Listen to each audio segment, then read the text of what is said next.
Halo sahabat tani, salam jaga tani. Halo sahabat tani, salam jaga tani. Perkenalkan, nama saya Abi, saya owner Mr. Breed.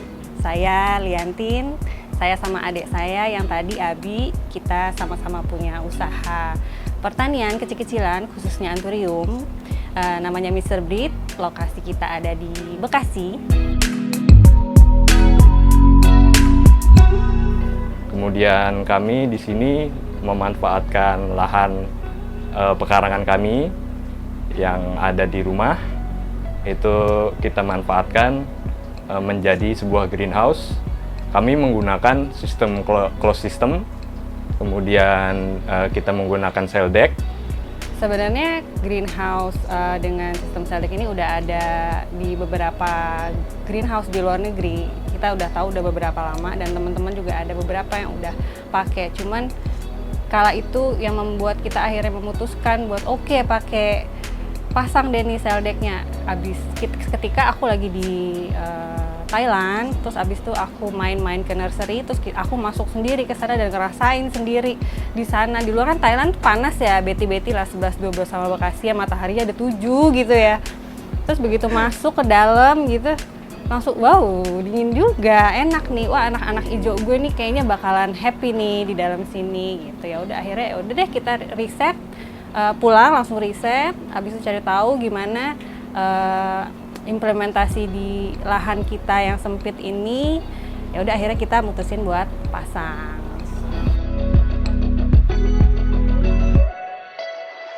Jadi si cell deck itu kemudian ditarik oleh blower atau exhaust fan di sini. Nah, jadi nanti sistemnya karena kita close, jadi udara yang masuk dari luar itu hanya melewati si cell decknya aja. Nah, si cell decknya ini itu dialiri oleh air. Jadi ketika nanti exhaust nyedot dari sini, itu akan juga menyedot udara dari luar. Nah, udara dari luar yang masuk itu melalui si cell deck ini. Nah, si cell decknya ini karena dialiri air, makanya dia ada partikel airnya. Nah, karena dia ada partikel air, itu di dalam greenhouse kelembapannya juga jadi air lebih tinggi, kemudian suhunya juga menurun.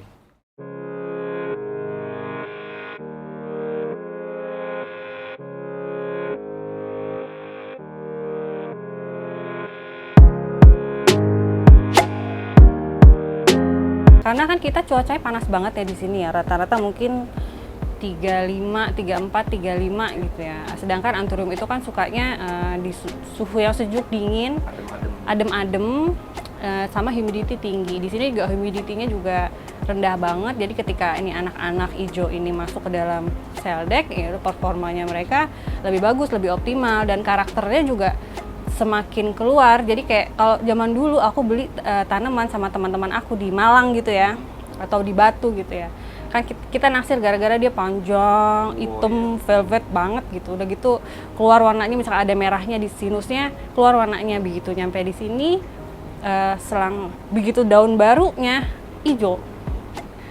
Nggak sesuai harapan. Iya, hijau dan karena belum pakai cell deck. Iya, nggak sesuai harapan karena kita panas. Jadi anturium memang nggak suka dia kalau yang terlalu panas begitu. Gitu. Jadi begitu cell deck jadi langsung wah gila, worth it banget nih.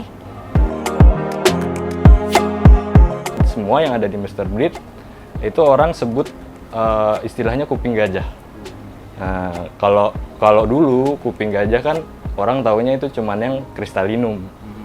Nah, ternyata dan itu masih bagian dari jenis anturium. Nah, ternyata di anturium sendiri itu nggak cuma kristalinum, banyak sekali.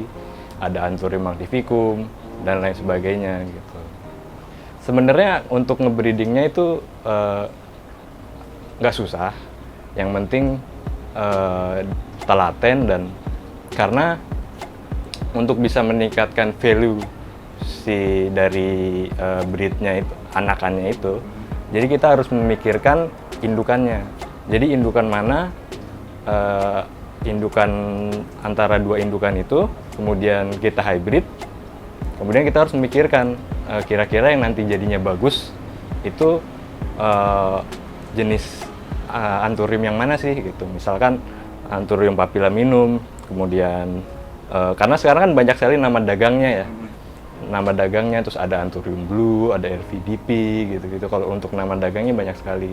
Nah, jadi mungkin PR-nya harus memikirkan selain di perawatannya, itu juga harus memikirkan ke depannya kita mau hybrid apa lagi gitu. Dan untuk hybrid sendiri untuk Anthurium itu sangat unik.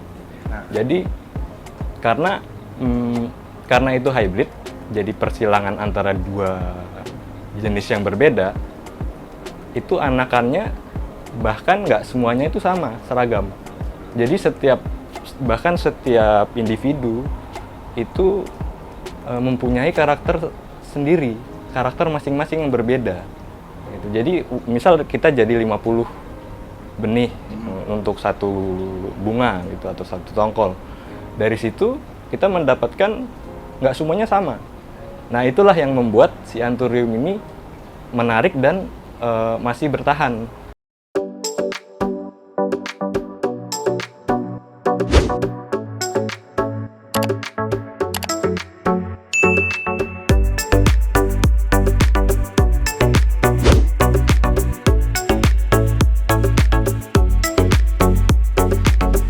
Kalau perawatan tanaman ya yang rutin pasti pemupukan, terus anti hama, insektisida gitu-gitu ya. Kalau greenhouse-nya kita ada maintenance buat cell deck yang kita panggil tukang yang dulu bikin cell deck ya. Kita bikin cell deck itu pakai tukang langganan kita sendiri sih sebenarnya, bukan tukang khusus. Jadi kita ajarin dia awalnya, kita info ke dia custom. Kita pengen bikin ini bisa nggak bisa gitu ya udah.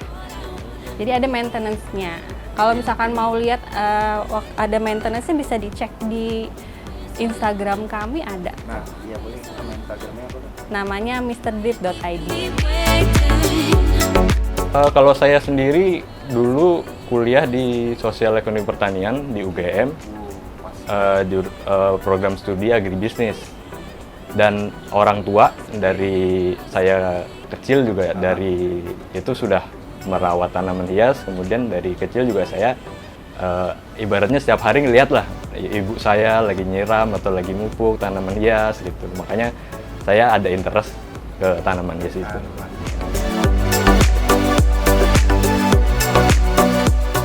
Aku kecemplung juga tiba-tiba suka sama Anthurium, nggak tiba-tiba sih sebenarnya suka Anthurium itu melalui proses yang panjang juga. Sebelum Anthurium aku juga dulu sempat suka sama tanaman lain gitu.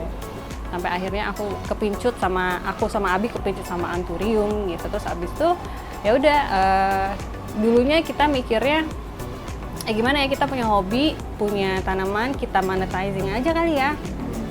Ya udah kita potong-potong, akhirnya kita jual-jualin. Dulu aku pernah beli Fort Sherman dulu. Dia nggak gede-gede. Kenapa? Karena aku potongin terus bonggolnya.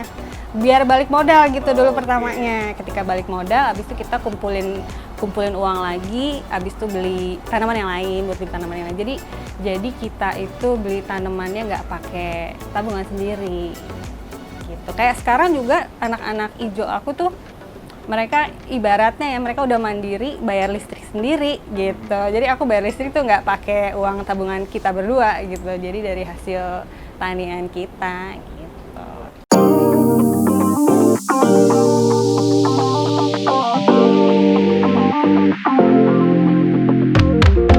Kalau untuk yang paling digemari itu berbeda-beda ya. Ada yang sukanya daunnya velvet, ada yang sukanya daunnya lebih glossy.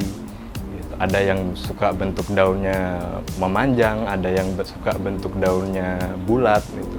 Jadi untuk ya itu juga karena orang sukanya beragam dan memang banyak sekali jenis antur, bahkan jenis yang sama dikawinkan dengan jenis yang sama, itu akan membuat karakter yang bisa berbeda-beda gitu.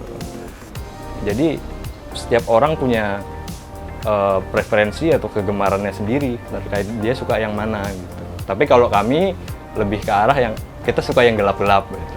Kami suka yang gelap-gelap, dark gitu. Kayaknya kan kalau banyak orang juga kan kayak kalau tanaman dia cewek banget gitu. Woi, belum tahu aja ini keren-keren kok, jadi kayak dark gimana gitu kan. Pakai grow light ini sebenarnya pilihan kami. Pakai sistem tertutup dengan atap tertutup juga sebenarnya pilihan kami, karena memang kami pengen cahayanya bisa sesuai sama yang mereka butuhkan dulu. Kita sempat punya greenhouse kecil juga di tempatnya Mama di sebelah itu. Jadi tutupnya atapnya pakai UV sama double paranet awalnya gitu. Terus tapi ternyata daunnya juga nggak bisa perform dengan baik, mungkin karena juga cahayanya panas banget walaupun udah pakai filter. Dan yang kedua, di sekitar komplek kami ini banyak pohon-pohon gede, jadi cahayanya nggak bisa, jadi cahaya kurang, jadi daunnya banyak yang etiolasi pada tinggi gitu. Akhirnya kita memutuskan ya udahlah pakai grow light aja gitu. Membedakan yang murah dan mahal dan kisarannya, sebenarnya kisarannya itu relatif ya, nggak ada patokannya harganya. Yang jelas kalau indukan pasti ya tentu saja harganya mahal, tapi nggak menjamin juga. Misalkan ada anthurium kecil nih, kayak ini nih, ini kan kecil banget, tapi dia itu variegata mutasi. Ini harganya ya bisa kayak harga indukan lah, tergantung tanamannya dan relatif banget harganya. Kalau pembeli sendiri kebanyakan kalau dulu ada di e-commerce. Kalau sekarang karena kita juga aktif di komunitas, terus kita juga membuat konten di Instagram, itu banyak dari Instagram dan memang banyak reseller juga yang ngambil tanaman dari kami. Paling jauh jual kemana, Mas? Paling jauh ke US, Wow. ke US sehat. Instagram kita itu mrbreed.id, @mrbreed.id. Jadi teman-teman juga kalau misalkan lagi main ke Instagram kita, ada banyak sharing-sharing di situ, utamanya tentang anthurium ya, tentang cell-deck juga ada, tentang DIY grow tent juga ada, semuanya deh. Sharing-sharing baik di situ, main ya.